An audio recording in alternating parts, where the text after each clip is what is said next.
We've seen over the last week, Mr Speaker, this unworkable, shameful and desperate attempt to distract from the Prime Minister's law-breaking that the Home Secretary should not go along with, because she is undermining not just respect for the rule of law but also her office by providing cover for him.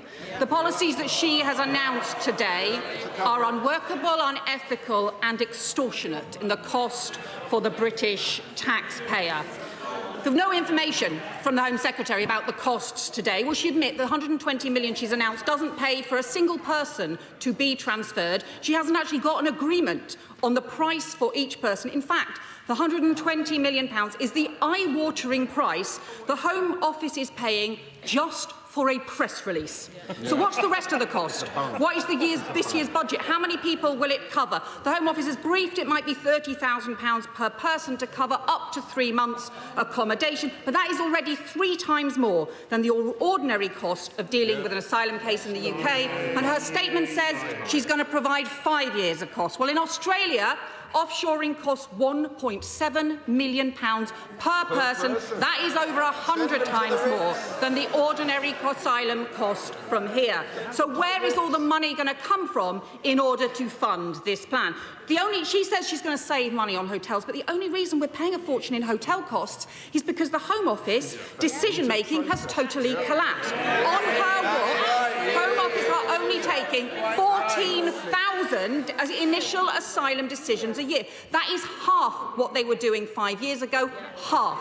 Taking fewer decisions than Belgium, Netherlands, Austria, never mind France and Germany. So the costs to the UK taxpayer have soared by hundreds of millions of pounds because she isn't capable of taking the basic asylum decisions. And because she's not capable of taking those decisions, she is trying to pay Rwanda to take those decisions instead. Whether people are refugees or not, whether they are victims of modern slavery or not, whether they have family in the UK, whether they've come from Afghanistan, Syria or even Ukraine. She is asking them to do the job that she is not capable of. She says it will deter boats and traffickers, but the Permanent Secretary says otherwise. He says there's no evidence of a deterrent effect, and there has been a total failure to crack down on criminal gangs that are at the heart of this problem. The prosecutions for human trafficking, for non-sexual exploitation, are down from 59 in 2015 to just 2 in 2020. Just 2.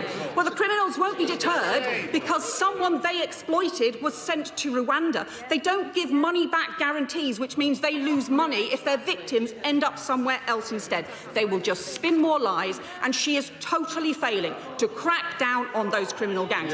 So why not get on with her basic job instead? Properly crack down on human traffickers.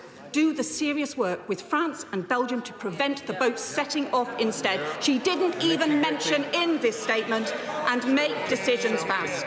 The Home Secretary is just using this policy to distract from years of failure. She promised 3 years ago to halve the number of crossings, and instead they have increased tenfold.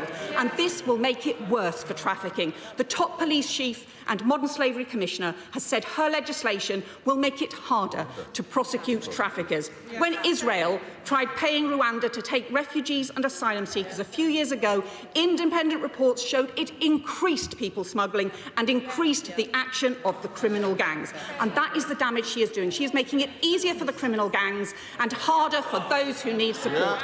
At a time when people across our country have come forward to help those who are fleeing Ukraine, to help desperate refugees, instead of working properly with other countries, the Home Secretary is doing the opposite. All she is doing is making it easier for the criminal gangs. So will she tell us the facts, the real costs of this policy, the real damage it's going to do to human trafficking and people smugglers, and come clean with the public and come clean with the House? Home Secretary.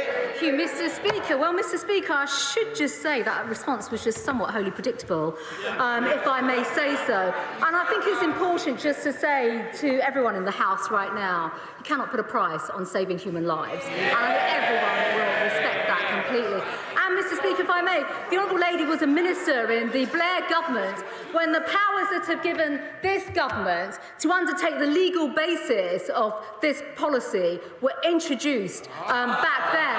And I don't remember the current Home Secretary, Shadow Home Secretary, exploding in this in this synthetic rage when she occupied a seat in the Blair government, when all those policies were put in action, and those, Mr. Speaker, were acts passed in 1999, 2002, 2004 for partnerships in this similar way. By the way, the same partnerships and that were used to put in place the Dublin regulations to return inadmissible asylum seekers to EU member states. And of course, the Honourable Lady has gone on the record multiple times to attack the government for leaving those regulations, while at the same time calling for a replacement to be put in place. Now she's attacking the government for using the very powers that only a few weeks ago she was saying that we still could be using if we hadn't left the EU. I think, quite frankly, Mr. Speaker, what we've seen today from the party opposite and from the Honourable Lady is, quite frankly, their absolute inability to understand this issue, this differentiation between legal migration and illegal migration. They should be honest about their policies. Their position is to stand for open borders and uncontrolled immigration. And, Mr. Speaker, if I may just go even further, I mean, she speaks about the policy being unworkable and then extortionate. Well, if the policy is unworkable, it can't then be extortionate, because we'll be making payments based on delivery. And this is the point about our scheme, that there is nothing that she has said today that actually puts an alternative forward, that actually seeks to deal with the issue of people trafficking, deaths in the Channel, and importantly, I think the Labour Party being exposed today for having no policy, no idea as to stop people smuggling.